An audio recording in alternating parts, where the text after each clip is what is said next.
शुरू होने जा रहा है खेलों की दुनिया का सबसे बड़ा मुकदमा।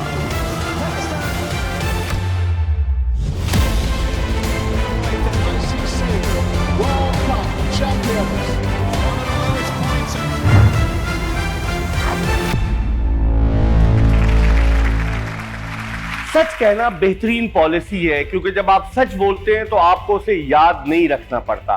इस प्रोग्राम में हम दुनिया के उन बेहतरीन खिलाड़ियों को मदऊ करते हैं, उनसे पूछते हैं, सच जानने की कोशिश करते हैं और वो सवालात जो आपको जिनके जवाबात अब तक नहीं मिले, उन सवालों के जवाबात जानने की कोशिश करते हैं। सबसे पहले इस प्रोग्राम में जिस तरह से जो भी हमारा मेहमान आता है उसके हवाले से एक मुकदमा लड़ा जाता है, उसके हवाले से उस पर इल्जामात लगाए जाते हैं और फिर वो किस तरीके से सच्चाई के साथ उनके जवाबात देता है, वो इस प्रोग्राम का खासा है। सबसे पहले हमारे इस प्रोग्राम के जज, पाकिस्तान के सीनियर स्पोर्ट्स जर्नलिस्ट, ब्रॉडकास्टर कमर अहमद साहब को हम वेलकम करते हैं कि वो तशरीफ लाए।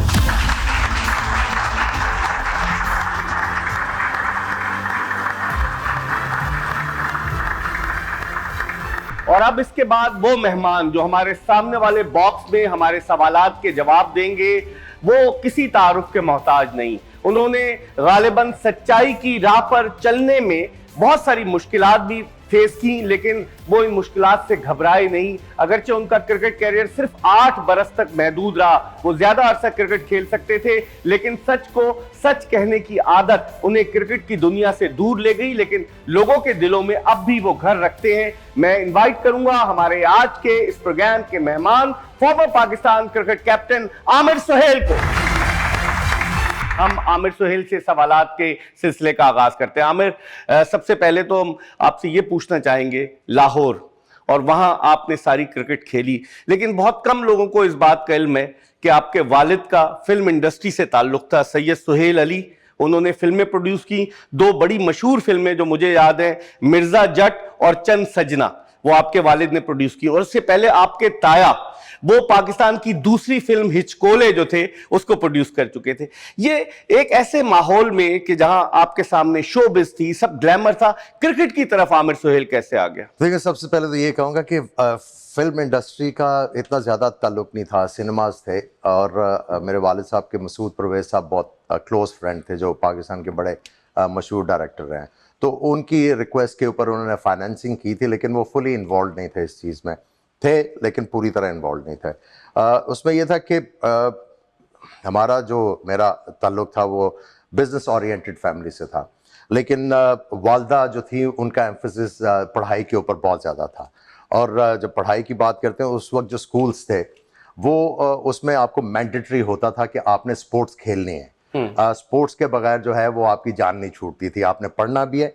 और उस वक्त ख्याल यही किया जाता था कि स्पोर्ट्स जो है वो आपकी पर्सनालिटी को वेल राउंडेड करेगी। आप अपने इमोशंस जो है उनको डील करना सीखेंगे खेल के जरिए। तो वही जो वो उस वक्त का जो कल्चर था उसमें आपको स्पोर्ट्स खेलनी पड़ती थी।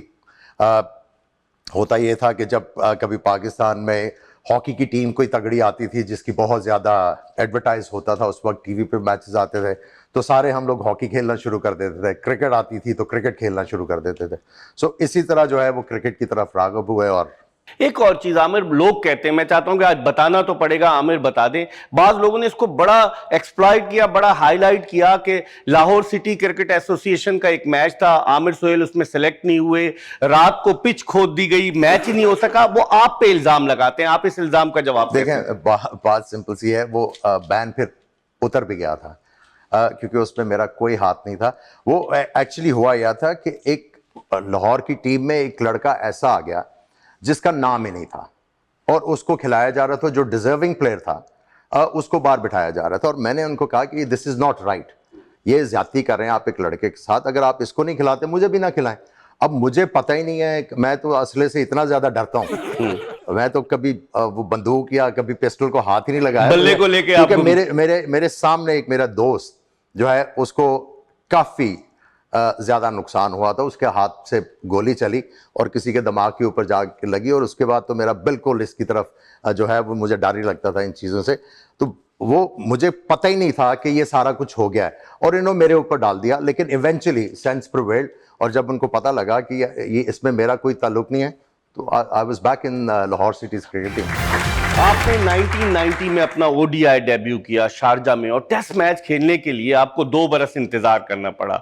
1992 में जावेद मियांदाद की कप्तानी में पाकिस्तानी टीम इंग्लैंड के दौरे पर गई।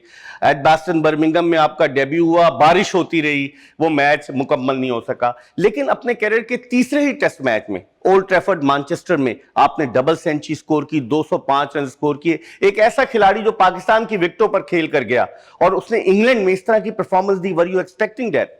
देखिए, जो वर्ल्ड कप हम लोगों ने खेला और जिस तरह आपकी उस वक्त डोमेस्टिक क्रिकेट थी, जितनी तगड़ी डोमेस्टिक क्रिकेट आपकी थी, तो आपको हर तरह की पिचेस के ऊपर जो है वो खेलना आना बहुत ज़्यादा ज़रूरी था। और एक बेंचमार्क था कि आपने पाकिस्तान टीम में अगर आना है तो आप जो है वो बड़े तगड़े प्लेयर होंगे, अदरवाइज जो है वो आप टीम में नहीं आ सकते। जो हमारी डोमेस्टिक क्रिकेट थी उसकी वजह से कॉन्फिडेंस था। उसके बाद जो वर्ल्ड कप हम लोग जीते हुए थे, जो फॉर्म थी, इंग्लैंड जब गए साइड मैचेस में मैंने बहुत ज़्यादा स्कोर किया। मुझे याद है कि हम डचेस ऑफ नॉर्फॉक का एक मैच था, याद होगा जज साहब को, अरुंडल में, वहां पे थोड़ी सी गीली विकेट थी और वहां पे मैंने बहुत बड़ा 100 किया। उसके बाद मैंने कहा यार अगर आप 2 चीजें ये ज़हन में रखो तो यहाँ पे मुश्किल कोई नहीं होगी। सो वही चीज जो थी, वो पहले मैच का कॉन्फिडेंस था, वो आगे बढ़ता गया। आमिर सुहेल से बहुत सारे सवालात करेंगे और इन पर कुछ इल्जामात भी हैं जो लोग लगाते हैं। चलते हैं पहले इल्जाम की तरफ कि आमिर सुहेल पर पहला इल्जाम क्या है और इसका ये किस तरह से जवाब देंगे। आमिर सुहेल पर इल्जाम है कि ये बहुत तेजी से मूड बदलते हैं। लोग कहते हैं आमिर सुहेल जज्बाती है, टेम्परामेंटल है, अपने जज्बात पे काबू नहीं पा जाता, जल्दी गुस्सा आता है। इसका आपको फायदा हुआ या नुकसान, और क्या ये बात सही है लोगों की? देखिए, इसको मिसकंस्ट्रू किया गया। बात सिंपल सी है कि जब आप पाकिस्तान के लिए क्रिकेट खेलते हैं और वो आपको एक एटीट्यूड देता है। पाकिस्तान उस वक्त जितनी पाकिस्तान की क्रिकेट तगड़ी थी, आपने एटीट्यूड के साथ क्रिकेट खेलनी थी, और वो ऐसा टाइम था कि आप धीमे रह के सरवाइव भी नहीं कर सकते थे। आपको एज ए क्रिकेटर भी बड़ा तगड़ा होना था और एज ए पर्सनैलिटी भी। टीम भी बहुत बड़ी थी, टीम और जो ऑपोजिशन थी, आप उस वक्त के बॉलिंग अटैक्स और टीमों को देखें ना, बड़ा सख्त मुकाबला हुआ करता था। और हर टीम के पास जो है वो 4-5 जो वर्ल्ड क्लास बॉलर होते थे, और उसमें अगर आप धीमे मिजाज के साथ उनको डील करने की कोशिश करते तो बड़ा मुश्किल होता। बेसिकली आप, ये ग्राउंड वाली बात है। कई जगह के ऊपर आप ठीक भी कह रहे हैं कि थोड़ा सा गुस्सा जो है वो होता था, लेकिन गुस्सा भी इस चीज पे आता था कि अगर एक चीज बार बार गलत हो रही है तो आप भी बर्दाश्त आपकी खत्म हो जाती है कि यार इसको ठीक होना चाहिए।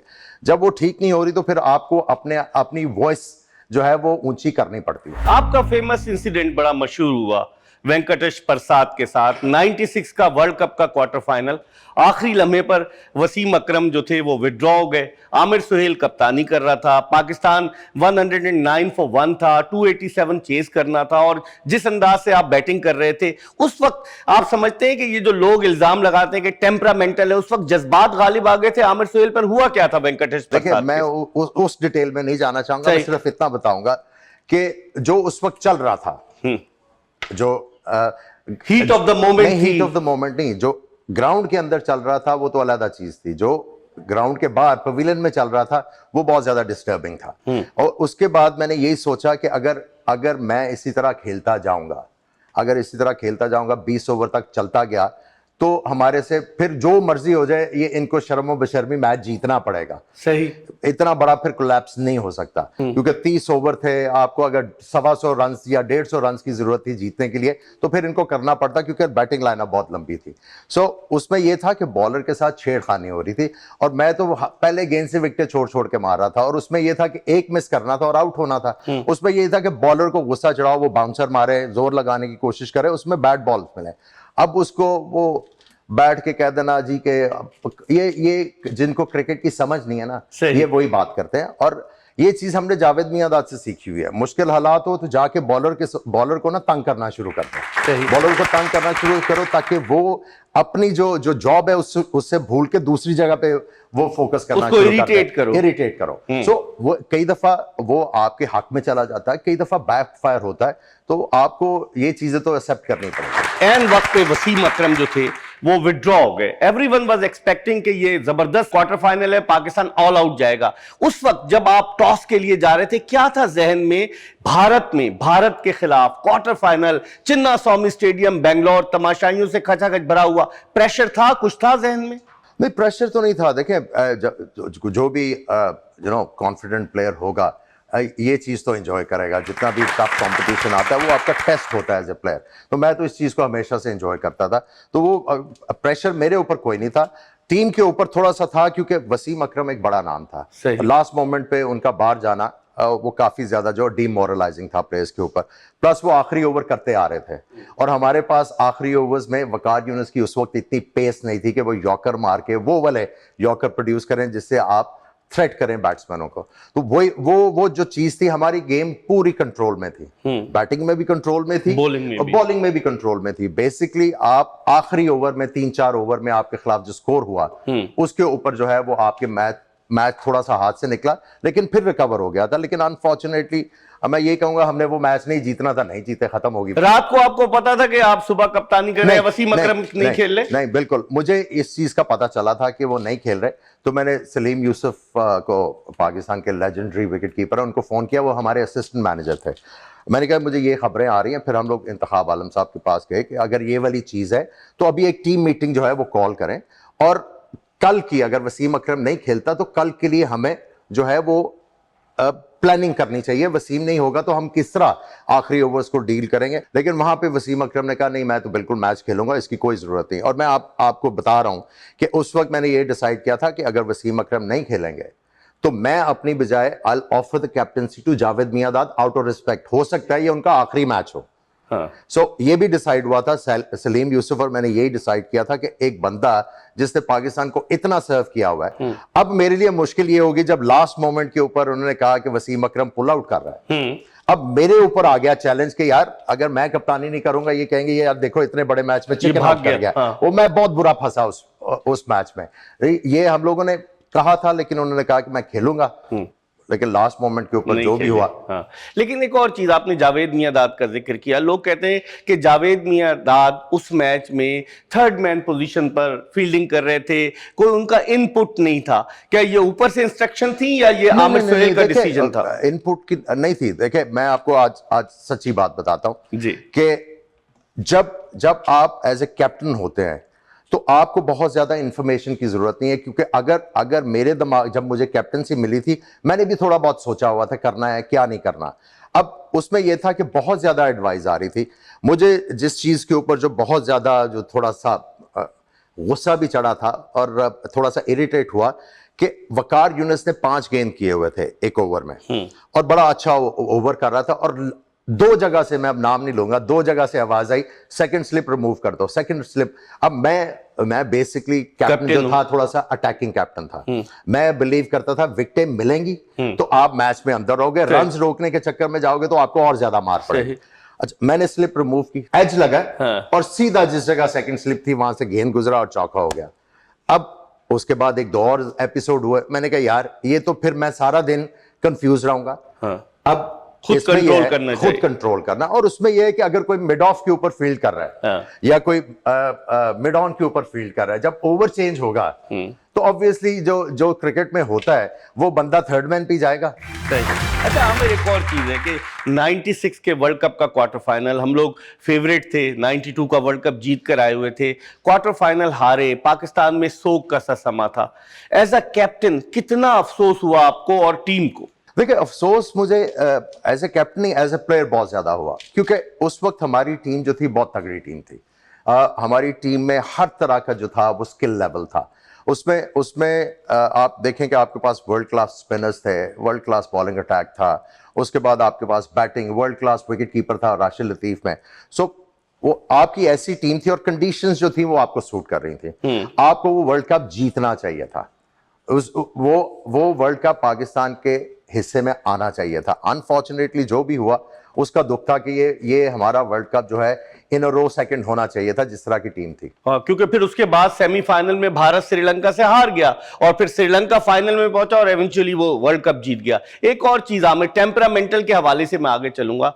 इयन बोथम 92 का वर्ल्ड कप जब वो आउट हो गया तो आपने उसको क्या कहा था कि वो बड़ी हेडलाइंस बनी? देखिए मैं बेसिकली एन बोथम का बहुत बड़ा फैन था। इंग्लिश जो टीम थी उस वक्त उसमें डेविड गार और एन बोथम मुझे बहुत ज़्यादा पसंद थे, और ये इनकी हम लोग वीडियोस मंगा के उस वक्त बीबीसी के ऊपर मैचेस आया करते थे, कजन से दोस्तों से वीडियोस मंगवा के हम लोग देखा करते थे, लर्न करने की कोशिश करते थे। जब मैंने उनकी बुक पढ़ी और उसमें उन्होंने पाकिस्तान का जिक्र किया कि ये ऐसी जगह जहाँ पे अपनी सास को नहीं नहीं भेजते, तो मुझे काफ़ी ज़्यादा दुख हुआ कि इतने बड़े नाम वाला, उसको थोड़ा सा सोचना चाहिए था कि उससे पूरे पाकिस्तान को वो इस तरह डिग्रेड किया। तो फाइनल में वो आउट होकर थोड़ा सा कर रहे थे, तो मैंने कान में जाके यही जब मेरे पास से गुजरे, मैं कहा now time to send your mother in law to Pakistan. जिस तरह से आमिर सोहेल बैटिंग करते थे, सईद अनवर और इनकी जोड़ी, उस पर भी बात करूंगा, लेकिन चलते अगले इल्जाम की तरफ कि आमिर सोहेल पर अगला इल्जाम क्या है। आमिर सोहेल पर इल्जाम है कि इन्होंने सीरीज के बीचों बीच कप्तानी छोड़ दी। 1998 जिम्बाब्वे की टीम पाकिस्तान आई हुई थी। पेशावर का टेस्ट मैच में आप कप्तानी करके लाहौर आए, और उसके बाद क्या बात हुई, और आमिर सोहेल जो था वो नाराज होकर चला गया, और at the 11th hour Moin Khan को पाकिस्तान की कप्तानी दी गई। ये क्या एपिसोड था? देखिए फिर आप वही गड़े मुर्दे उखड़वाने बताना तो पड़ेगा, कुछ चीजों के ऊपर पर्दा रहना चाहिए। वो अब उम्र के हिस्से में अब अभी आप 51 के हैं अभी तो कुछ चीजें ऐसी हैं जिनको आप कहते हैं कि चलो छोड़ो यार, आगे जिंदगी में बढ़े। लेकिन उस वक्त ये था कि जैसी कैप्टनसी मुझे मिली, ऑस्ट्रेलिया की सीरीज थी, कभी कोई अनफिट हो रहा था, कभी ग्राउंड के ऊपर आके 4 लड़के अनफिट हो गए, मैच नहीं खेल रहे, फिर नए लड़कों को खिलाना पड़ रहा है, बहुत ज़्यादा प्रेशर था। उसके बाद जब हम लोग जिम्बाब्वे से मैच हारे, वहाँ पे टीम जो सिलेक्ट की गई थी उसमें 2 या 3 स्पिनर डाले हुए थे, और वहाँ पे ग्रीन टॉप विकेट थी। हमारे पास ऑप्शंस भी नहीं थी ज़्यादा। लास्ट मोमेंट के ऊपर फिर 1-2 जो फास्ट बॉलर अवेलेबल थे, उनको कह दिया गया कि ये मैच नहीं खेलना, अगर ये मैच नहीं खेलोगे तो वर्ल्ड कप नहीं खेलोगे। अच्छा, जैसे वो बात मुझे पता चल गई, मैच हार गए। मैं ग्राउंड पे वो ना सेलेक्टर से लड़ाई हुई ना किसी से हुई। बेसिकली ये काफ़ी ज़्यादा चीज़ें जो थी वो कुकअप कर रही थी, जिसके ऊपर मैंने फैसला किया यार पाकिस्तान को क्यों एम्बैरेस करा रहा हूँ। अगर मैं गया हूँ खालिद महमूद साहब के साथ, और साथ में मेरे 2 दोस्त थे, एक आमिर हयात खान रोकड़ी थे मरहूम, अल्लाह ताला उनको जन्नत नसीब करे, बहुत ज़्यादा उन्होंने क्रिकेट में कंट्रीब्यूट किया। सारा हमने खालिद महमूद साहब के घर पे बैठ वो चेयरमैन थे उस वक्त, सारा डिस्कस किया। मैंने कहा जी ये चीज़ें हैं और ये काफ़ी ज़्यादा डिस्टर्बिंग है। और उससे पहले एक टीम मीटिंग में हम लोग सारी ये गुफ्तगू कर चुके थे एक दूसरे के साथ। वहाँ पे मैंने उन्हें कहा कि खालिद साहब, मैं एक सजेशन देना चाहता हूँ कि मैं टीम से जो है वो विड्रॉ करता हूँ, कैप्टनसी से विड्रॉ करता हूँ। आपने जिसको भी कैप्टन बनाना है आप उसको बनाएं। वर्ल्ड कप जो पाकिस्तान खेलेगा, ठीक है, मैं उस वक्त तक डिटैच रखता हूँ अपने आप को, इनको खेलने दें। उसके बाद आपको पता चल जाएगा कि क्या क्या ड्रामे होंगे। उसके बाद आप जब समझेंगे आप मुझे बुला लीजिएगा, अदरवाइज मैं इस माहौल में क्रिकेट नहीं खेल सकता। उन्होंने मुझे मैं इंडिया के खिलाफ टेस्ट मैच नहीं खेला, और मेरी बड़ी ख्वाहिश थी कि इंडिया के खिलाफ टेस्ट मैच खेलो। मैंने कहा जी मैं वो भी नहीं खेलूंगा, लेट देम एंजॉय देमसेल्व्स। उसके बाद वर्ल्ड कप के बाद आप रीथिंक कीजिएगा सारी चीज, और उसके बाद जिसको टीम में होना चाहिए उसको रखिएगा। अगर मुझे बुलाना होगा तो आप बुला लीजिएगा। हमने डिसाइड करके वहां से मैं उठ के आया हूं, और अगले दिन जो भी खबरें आपको आई हैं आज आपको क्लियर हो गया होगा कि ना मैं वहां से भागा हूं, ना किसी सेलेक्टर से लड़ाई हुई। ये सारा एपिसोड। अगले इल्जाम की तरफ चलते हैं। आमिर सोहेल पर अगला इल्जाम क्या है? आमिर सोहेल पर इल्जाम है कि ये मैच फिक्सिंग के खिलाफ जंग शुरू करने वालों में से हैं। ये सबसे बड़ा टॉपिक है। कई प्लेयर्स ऐसे थे कि जिन्होंने अपना क्रिकेट कैरियर जो था वो कुर्बान कर दिया, सच को सच कहने की पादाश में, लोगों की आंखों में खटकते भी रहे, और उनमें से एक आमिर सोहेल था। जो आपने आवाज बुलंद की मैच फिक्सिंग के खिलाफ, कई लोग आपके दुश्मन हो गए। इसकी वजह क्या थी? आपका जमीर ये कहता था, इस वतन की मट्टी से मोहब्बत आपको ये कहती थी? क्या रीजन थी आपने मैच फिक्सिंग? देखिए जाहिर है यही रीजन होगी, क्योंकि आप जो आपको एक जॉब दिया गया, आप उसमें अमानत में खयानत कर रहे हो, आप ज्यादती कर रहे हो कि आपको उसमें स्टेचर भी आपका बढ़ रहा है, पाकिस्तान से खेल के आपको पैसे भी मिल रहे हैं, और फिर आप इस तरह की हरकतें करें तो और ऐसे मैचेस के ऊपर जहां पे लोग जो है वो जाय नमाज बिछा के बैठे हुए और पाकिस्तान की जीत के लिए दुआएं कर रहे हैं, आप खुदा को ही डिफाई किए जा रहे हैं, खुदा का खौफ करें। उसके ऊपर गुस्सा चढ़ा। और फिर जो आइसिंग ऑफ द केक ये थी कि जो लड़के इसमें शामिल नहीं होते थे उनको टीम से बाहर कर दिया जाता था। बड़े नाम है, मैं वो नहीं लेना चाहता, जिनको बगैर किसी वजह से अच्छे परफॉर्मर थे पाकिस्तान टीम से अलहदा कर दिया, सिर्फ वो उस ग्रुप में शामिल नहीं होते थे। तो मैंने उस वक्त ये कहा कि यार ये क्या मजाक हो रहा है। वहां पे आपकी अथॉरिटीज भी चुप है, तो आवाज रेज की। वो मैं समझता हूं कि वो मुझे करना चाहिए था जो मैंने किया। हाँ, उसके कॉन्सिक्वेंसेस जो हैं वो हमने झेले और बड़ी दिलेरी से झेले हैं, आज तक जो है वो झेल रहे हैं। लेकिन आई एम प्राउड कि मैंने इस चीज के खिलाफ जो है आवाज बुलंद की। जस्टिस कय्यूम कमीशन में आपने भी बयान दिया, राशिद लतीफ ने भी बयान दिया, आकिब जावेद ने भी बयान दिया। ये मैं उन लोगों के नाम ले रहा हूं कि जिन पर कोई दाग नहीं, जो पाकिस्तान के परचम से बड़ी मोहब्बत करते थे। आपका बयान बंद कमरे में लिया गया और सबने हाथ रख के हल्फ उठा के कहा था जो बोलेंगे सच बोलेंगे। देखिए, मेरे साथ ये हुआ था कि जब ये अदालत शुरू हुई थी, ये केस की जब हेयरिंग स्टार्ट हुई, तो उस वक्त मैं पाकिस्तान का कप्तान था और ऑस्ट्रेलिया के खिलाफ हमारी सीरीज हो रही थी। पाकिस्तान आई थी ऑस्ट्रेलिया की। मैं जब अदालत में गया तो जस्टिस कय्यूम साहब ने यह कहा कि since you are captain of Pakistan इस वक्त और सीरीज भी हो रही है, तो आप रहने दें, आप आज रहने दें, आप कुछ ना बोलें। अच्छा, मैं बाहर आया हूं, अगले दिन अखबार में हेडलाइंस लगी हुई कि आमिर मुकर गया है। हाँ, आमिर ने बात नहीं की, आमिर ने ये नहीं किया। अब मैंने कहा यार ये क्या। मैंने फिर एक पोलाइटली उनको एक मैसेज भिजवाया कि ये या तो इसको आप जो है करेक्ट करवाएं, कि आप लोगों को बताएं कि इस तरह ये एपिसोड हमने खुद या आप मुझे बुला के you have to hear me out. तो फिर उन्होंने बाद में मुझे बुलाया और बैठ के उन्होंने बड़ी तसल्ली से सुना और क्रॉस एग्जामिनेशन भी हुई। वहां पे काफी ज्यादा लॉयर्स भी थे, सारी बातचीत करके। लोग ये कहते हैं कि जस्टिस कय्यूम की रिपोर्ट जो मंजर आम पर जनरल तौकीर ज़िया लेकर आए मई 2000 में, वो कहते हैं कि चूंकि आमिर सुहेल जनरल तौकीर ज़िया की अच्छी अंडरस्टैंडिंग थी, तो उसमें आमिर सुहेल का भी इनपुट था। वो भी ये चाह रहे थे कि ये रिपोर्ट मंजर आम पर लाई जाए। नहीं, देखें, उस वक्त वो आई रिपोर्ट, उन्होंने उसको किया, लेकिन वो पूरी तरह इंप्लीमेंट नहीं हो सकी। उसमें काफी ज्यादा वहां पे जनरल साहब को भी प्रेशराइज थोड़ा बहुत किया गया था।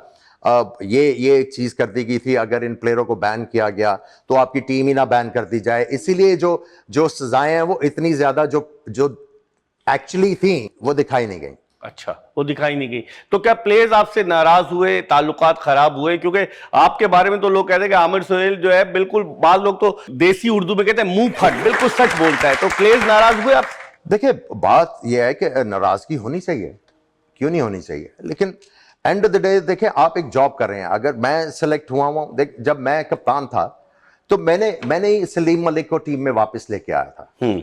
मैंने ये जाके कहा था कि अगर ये बाकी सारे खेल रहे हैं तो सलीम मलिक का क्या कसूर है। सही। And I am talking about 98 जब ऑस्ट्रेलिया की टीम आई थी यहाँ पर, ऑस्ट्रेलिया की भी, उनको सहारा कप में भी लेके गया था। मैं उनको कहा कि अगर इजाज के ऊपर भी आप कह रहे हैं उसको टीम में नहीं होना चाहिए या कोई और है, मैं जज एंड ज्यूरी नहीं था। हमने क्रिकेट बोर्ड को बताया, उसके बाद ये उनका काम था, उन्होंने जो भी एक्शन इसके ऊपर लेना है और नहीं लेना, ये उनका काम था। सर, बहुत सारी बातें कर रहे हैं पाकिस्तान के former test captain, former chief selector Aamir Sohail. बढ़ते हैं अगले इल्जाम की जानिब। इन पर अगला इल्जाम क्या है? आमिर सुहेल पर इल्जाम है कि खिलाड़ियों को युगांडा के दौरे पर ले गए, जहां मुश्किल हालात का सामना करना पड़ा। आमिर, ये भी एक नई कहानी बनी कि युगांडा में जो क्रिकेटर्स गए, you went as the manager of the team. देखिए, ये सुपर स्पोर्ट्स जो है इसकी कवरेज कर रहा था, उन्होंने मुझे एज ए कमेंटेटर इसके ऊपर बुलाया था और मेरा किसी को ले जाने में या और कॉन्ट्रैक्ट करवाने में मेरा कोई नहीं था। मुझे ये बताया गया था कि ये टेलीवाइज हो रहा है, इसके ऊपर कमेंट्री करनी है और उसके लिए मैं गया था और इस चीज़ के साथ मेरा कोई ताल्लुक नहीं था। हाँ, उधर जो भी उधर एपिसोड हुआ था उसको रिजॉल्व करवाने में मैंने काफी ज्यादा प्लेयर्स की मदद की, लेकिन मैं इनको बिल्कुल नहीं लेके गया वहां पे। आप क्या समझते हैं इस तरह की क्रिकेट लीग्स जैसे T10 शुरू हो गई या दूसरी लीग्स जहां पाकिस्तान के डोमेस्टिक सीजन में से लड़के जाकर खेलते हैं, डोमेस्टिक सीजन को छोड़कर, कायजम ट्रॉफी को, T20 टूर्नामेंट को छोड़कर, as a former test cricketer आपकी क्या ओपिनियन है? Should we allow them to देखिए, अब इसमें थोड़ी सी चीज आपको ये करने की जरूरत है। कुछ आपके जो नए टैलेंटेड प्लेयर हैं जो अभी आपके क्रिकेट में आगे आ रहे हैं,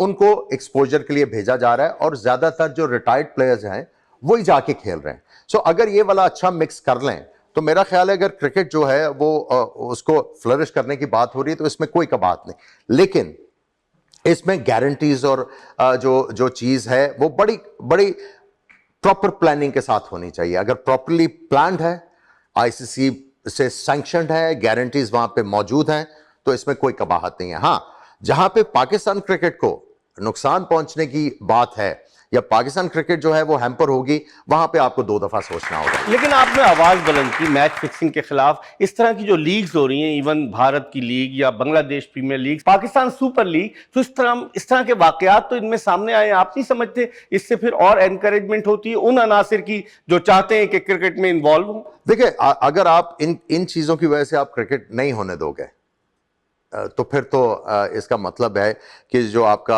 एंटी करप्शन यूनिट और जो दूसरे हैं वो तो बेकार हैं। इसका मतलब है अगर आप इन चीजों के ऊपर काबू ही नहीं पा रहे तो फिर आईसीसी को इसके ऊपर सोचना है। देखिए, ओनस आईसीसी के ऊपर है। अगर आप इन चीजों के ऊपर घबरा जाएंगे कि ये चीजें ये हो रही हैं, उसमें आपको जो भी आपने प्लान करना है वो ए टाइट हो, सारी चीजें ए टाइट हो, और आपने जिनको भी फ्रेंचाइज बेचनी है उनकी सही तरह से स्क्रीनिंग करने की जरूरत है, स्क्रूटनाइज करने की जरूरत है कि क्या ये अगर जो इसके ऊपर पैसे लगा रहा है, इसको क्या इस चीज से पैसे वापस मिलेंगे? जो भी हम लोग बिजनेस प्रपोजल लेके आ रहे हैं, इसको पैसे मिलेंगे? अगर उसको पैसे पूरे नहीं हो रहे तो वो पैसे कहां से पूरे करेगा? यहां पे जो सबसे इंपॉर्टेंट चीज है वो ये है कि आपका बिजनेस मॉडल क्या है। जब बिजनेस मॉडल आपका ठीक होगा तब जो है वो ऐसी चीजें जो है वो कम हो जाएंगी। आप इसको रोक नहीं सकते। आमिर सुहेल से तो हमारी गुफ्तगू जारी है, अब बढ़ते आमिर सुहेल पर लगाए गए अगले इल्जाम की जानिब। आमिर सुहेल पर इल्जाम है कि इन्होंने आईसीसी चैंपियंस ट्रॉफी में पाकिस्तान की जीत और कप्तान सरफराज से मुताल्लिक गैर जिम्मेदाराना बयानात दिए।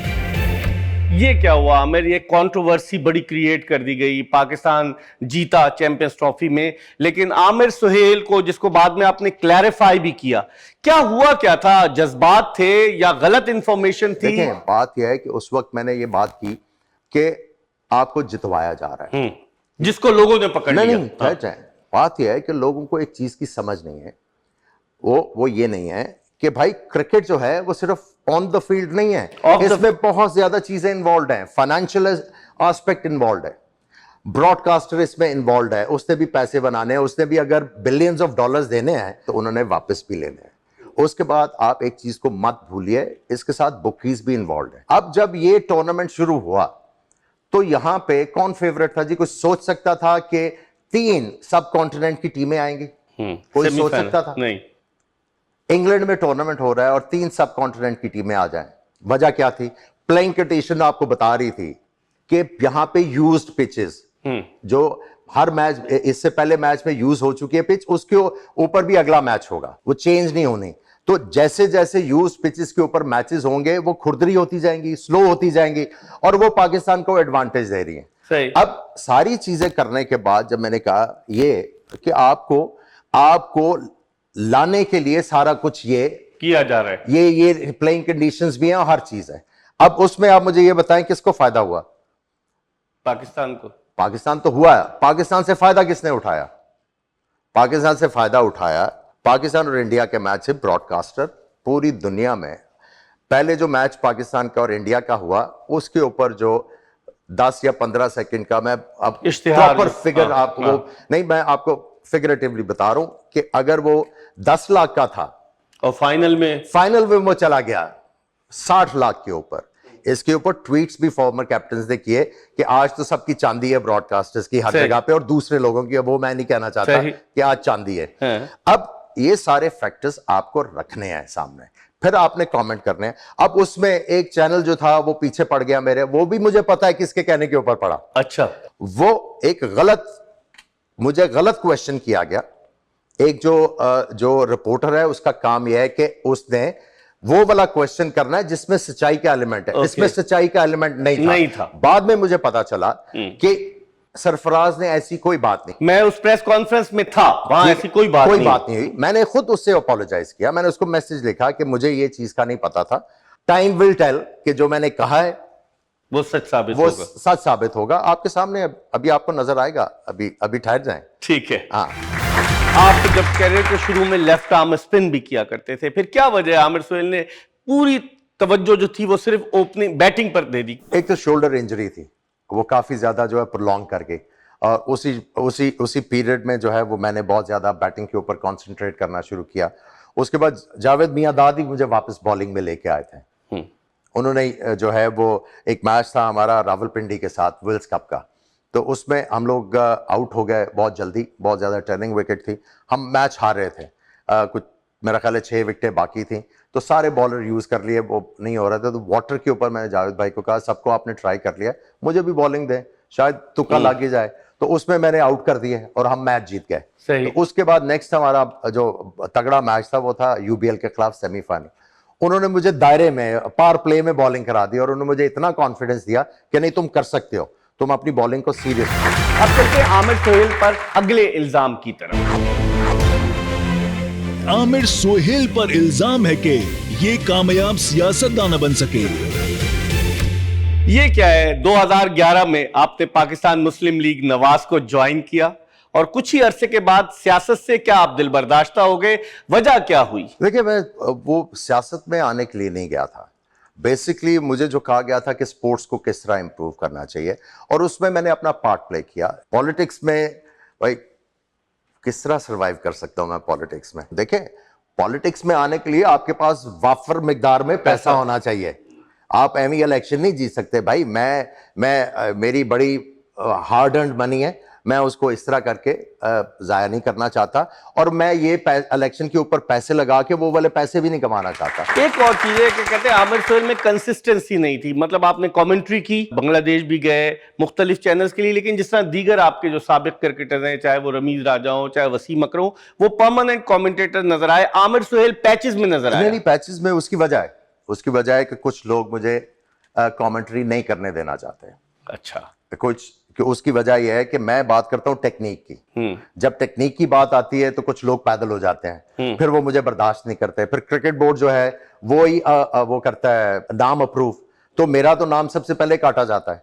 सही। लेकिन इसमें कंसिस्टेंसी की बात नहीं है। बात यह है कि आपको मुझे जरा बर्दाश्त जो है वो मुश्किल से किया जाता है। 92 के वर्ल्ड कप की अगर माजी की यादों में जाए आमिर सुहेल, कौन सा ऐसा लम्हा जो 25 मार्च 1992 का यादगार समझता है या कोई और?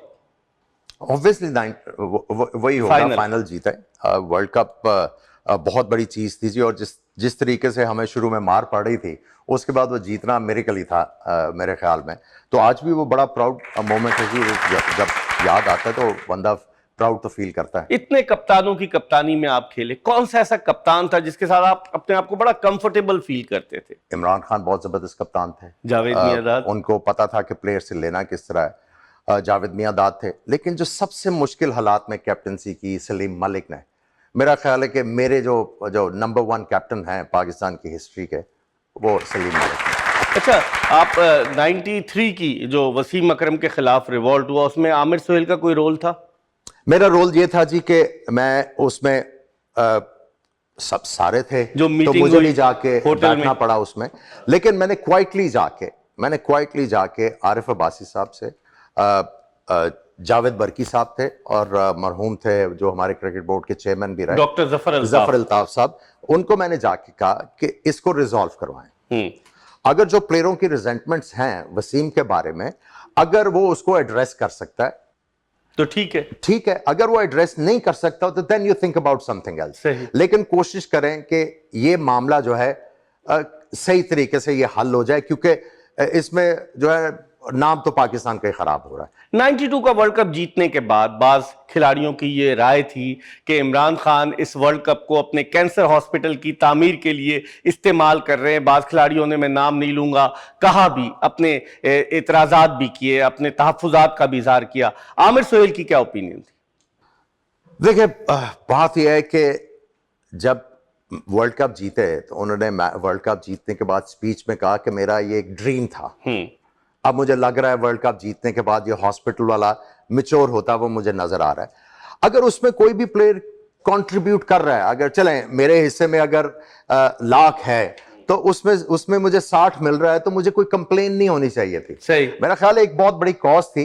मुझे तो उसके ऊपर कोई एतराज नहीं था, मुझे तो बिल्कुल नहीं था। हाँ, ये था कि आप ये देख लें कि एक बंदा जो है अगर वो बहुत ज्यादा गरीब है तो उसका 40,000 ना काटे लाख में से, उसका 15,000 काट लें, शायद उसको ज्यादा मजबूरी है, वो हॉस्पिटल से ज्यादा जरूरी उसके लिए ये पैसा है। आप ये जरा मैयर कर लें, बाकी इसमें कोई कबाहत नहीं थी मेरे ख्याल में। क्या यही वजह थी कि इमरान खान ने फिर रिटायरमेंट का ऐलान किया 92 के इंग्लैंड के टूर पे जावेद मियांदाद गए, क्या उन तक सुन नहीं, रिटायरमेंट का उस वक्त उन्होंने ऐलान नहीं किया, वो बिल्कुल जो एग्जॉस्ट हो गए हुए थे। अच्छा, क्योंकि वो वर्ल्ड कप जो है वो टीके लगवा के खेल रहे थे, हमारे सामने की बात है। शोल्डर उनका बिल्कुल जो था वो फारिग हुआ था। उन्होंने बहुत ज्यादा हिम्मत करके वो वर्ल्ड कप सारा बाद में कुछ रेस्ट करने के बाद खेला।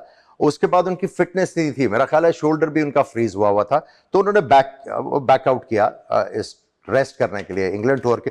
फिर जब उन्होंने ये देखा कि इंग्लैंड टूर में टीम जेल कर गई है, Javed Miandad is doing a good job, then he said कि यार इनको अब आगे बढ़ने दो, let me focus on the hospital. अगर आप अपने माजी की तरफ पलट कर देखें, जो 8 साल का आपका क्रिकेट कैरियर था 92 से 2000, रिग्रेट होता है आमिर सोहेल इससे ज्यादा खेल सकता था, पाकिस्तान को इससे ज्यादा सर्व कर सकता था? यहाँ एक रिग्रेट है कि हमें वर्ल्ड कप ज्यादा जीतने चाहिए थे।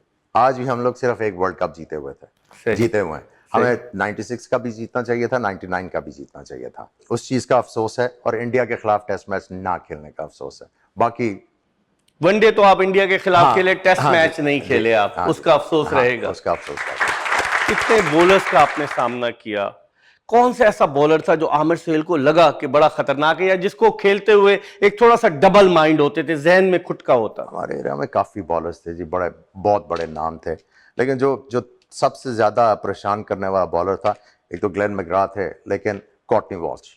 अगर वो चौका भी खाते थे तो आप सोचते थे यार ये इसने चौका खाया क्यों, अब ये करेगा क्या। और बहुत मुश्किल बॉलर थे वो, बहुत ज्यादा तंग करते। जज साहब, आप अपना फैसला दें। आमिर सोहेल की बातें आपने सुनी और आप अपना डिसीजन दें। देखिए, बाज शख्सियात ऐसी होती है कि उनके मुतल्लिक गैर ज़रूरी गलतफहमियां लोगों में पैदा हो जाती है, इसलिए कि वो उस शख्स को जानते नहीं है क्लोजली, या सिर्फ सुनी सुनाई बातों पर बिलीव करते हैं। आमिर सोहेल पाकिस्तान के न सिर्फ कप्तान रहे बल्कि एक बहुत ही कामयाब ओपनिंग बैट्समैन सईद अनवर के साथ। इस पेयर के बाद, सईद अनवर और आमिर सोहेल के बाद, आज तक कोई पाकिस्तान का कामयाब ओपनिंग बैट्समैन नहीं बन सका है।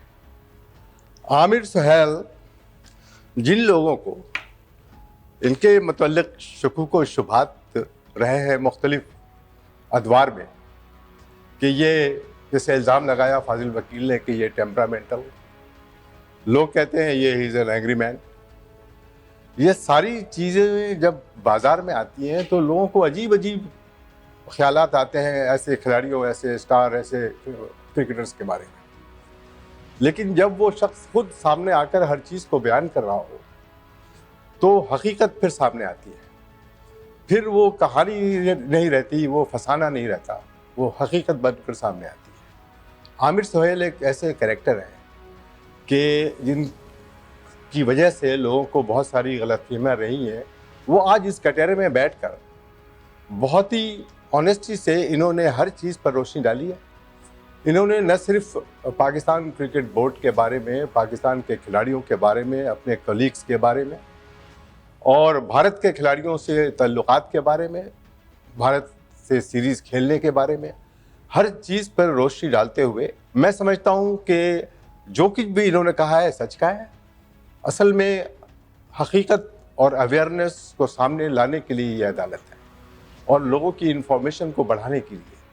आमिर सोहेल, चूँकि इनकी रेपुटेशन है एक बहुत बड़े बैट्समैन, लेफ्ट हैंडेड, पाकिस्तान के कप्तान और वर्ल्ड कप विनिंग टीम के एक मेंबर, इन्होंने जो कुछ भी बातें बताई हैं उससे लोगों में अवेयरनेस और सारी चीज़ें जो इनके मुताल्लिक़ थी गलतफहमियाँ वो दूर हो गई हैं। लिहाजा ये कोर्ट इस मुकदमे में आमिर सोहेल को बाइज़्ज़त बरी कर आमिर सुहेल के हवाले से हमारे जज, सीनियर स्पोर्ट्स जर्नलिस्ट, ब्रॉडकास्टर कमर अहमद का फैसला आपने सुना, जो इस बात की अक्कासी करता है कि सच्चाई को आंच नहीं होती। जो लोग सच बोलते हैं, अगरचे उन्हें नुकसान का तो सामना करना पड़ता है, लेकिन अंदर से उनका ज़मीर मुतमईन रहता है। और ऐसे कई लोग हैं। अब तक 229 टेस्ट क्रिकेटर्स आए हैं पाकिस्तान के, आमिर सुहेल उनमें से एक हैं कि जिनका ज़मीर मुतमईन है और जो कभी इस बात का जो है वो गिला नहीं करते, कभी इस बात का लिहाज नहीं करते कि अगर वो सच बोलेंगे तो उन्हें नुकसान होगा। हमें उम्मीद है कि हमारी आज की ये एपिसोड आपको पसंद आई होगी। अगले प्रोग्राम में फिर आपको ज्वाइन करेंगे। उस वक्त तक के लिए इजाजत दीजिए। अल्लाह हाफ़िज़।